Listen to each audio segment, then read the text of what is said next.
திருச்சி திருவெரும்பூர் அருகே துப்பாக்கி தொழிற்சாலை வளாகத்தில் உள்ள குழந்தைகள் பள்ளியில் குழந்தைகள் தின விழா கொண்டாடப்பட்டது. முன்னாள் பாரத பிரதமர் ஜவஹர்லால் நேருவின் பிறந்தநாளை குழந்தைகள் தினமாக நாடு முழுவதும் கொண்டாடினர். அதன் ஒரு பகுதியாக திருவெரும்பூர் அருகே மத்திய பாதுகாப்பு படைக்கலன் தொழிற்சாலைகளில் ஒன்றான துப்பாக்கி தொழிற்சாலை வளாகத்தில் செயல்பட்டு வரும் பள்ளியில் குழந்தைகள் தேசிய தலைவர்கள் கடவுள்கள் வேடம் அணிந்து மாறுவேட போட்டி மற்றும் பல்வேறு கலை நிகழ்ச்சிகள் நடைபெற்றது.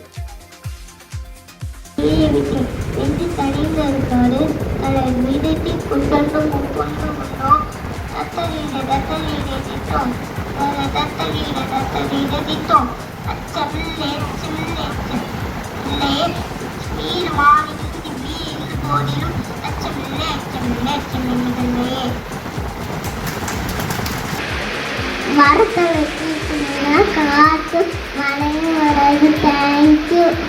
I'm very bored intelligent. I'm very much appreciated.